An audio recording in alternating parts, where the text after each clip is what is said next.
On this week's episode, we take a look at the new agriculture powerhouse, Zimbabwe, with its two main cereals, wheat and corn. Welcome to this week's Africa Investment News, brought to you by Jobs for Africa Foundation and Africa Alert. My name is Diana Ambale.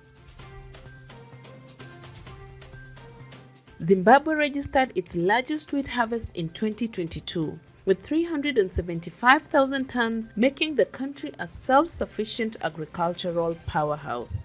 According to a report by the ZimbabweSituation.com, the harvest is the highest since commercial wheat production began in the country in the 1960s. The harvest in 2022 was 13% higher than in 2021, breaking a half-century-old record. The area sown to wheat has increased by 10%, and above all, the state has set up a policy of distributing fertilizer and buying crops via a public body, the Grain Marketing Board, which has won over farmers. The country no longer needs to import wheat to meet its needs, saving up to $300 million in import costs. In the current context where African countries are suffering from the absence or high cost of Russian and Ukrainian wheat, Zimbabwe stands out for its proactive policy.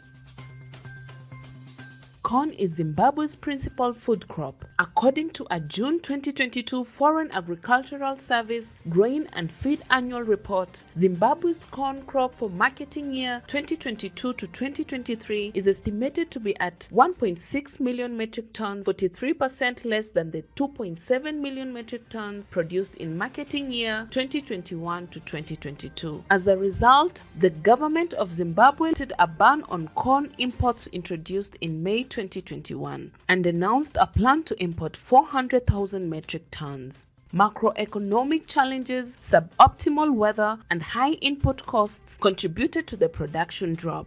However, although the country can pride itself on being a unique example in Africa for wheat, not everything is rosy. The Grain Marketing Board is having the worst difficulties paying farmers. Less than a quarter of the crop has been purchased, despite government assurances and the release of emergency funds. The maize sector, the main cereal consumed in the country, is also progressing, but remains insufficient to meet national needs. In general, Zimbabwe's agricultural yields remain below the African average, according to some experts.